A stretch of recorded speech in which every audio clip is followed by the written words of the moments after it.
Yeguswaye won finfin mantem no emo Central East Regional Police Command so etimi actually Landguards Att ya womo ekoto share construction workers bi so e wo Senya-Bereku wo bra na womo eto fence e dia fa winners chapel asase bia na nanom e dia ma womo se won fancy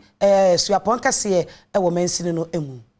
Ememan kentin kabia womo abeti apochi ekopie mu ewo bebia Winners Chapel asori no esi womo University sukupon ewo Senya-Bereku edwiri fence a na womo edisi ekwan sene obi entimi mowra asase nim omanfo na omo ye adwuma ewo asase ne so no womo to hye omo so ema ebimu edwane ekohye enwuram na woye nam so ama posifo ewo Senya-Bereku mpatemu ho echi nipa enan Ejumafo na omo ye ejuma e won sase so abra omanfo e beto hye omo so mo ko hye nwuramu ibi ene Adom News etwetwe ho nkom nye de ntasase ne nye de ne ba be ye ejuma wa hanu mte ye nim ne ye kasa de omo de dade ne betwetwa ye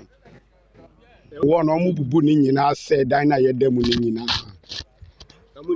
mpacha ye de awo ntini ye de nim omo ejuma no nti ejuma no nye ye be se omo ye be ejuma no ho na mi gina no so mitale odisi kanu sisiro se mi fami sabra no ontwa mi sana mi so ye hoho nye se ye be ku ntoko a di juma nti na ye re ye ba gidigidi nti spibe na bi wo ho no obuti mana okitasi kan obuti no otofo na foforo nsu saba oba na ninu abakusu free ekire na oba na odi dare de loki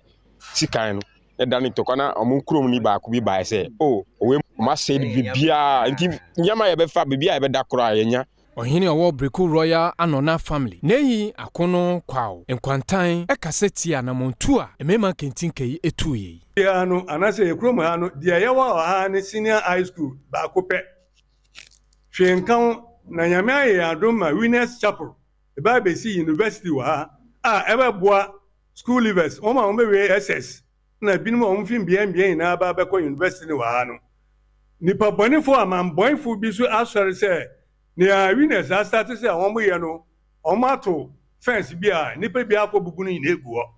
na say nipa na ete say na omo mpe kro ni ye ana say omo mpe school leavers ni ye ana say oman no omo mpe ni ye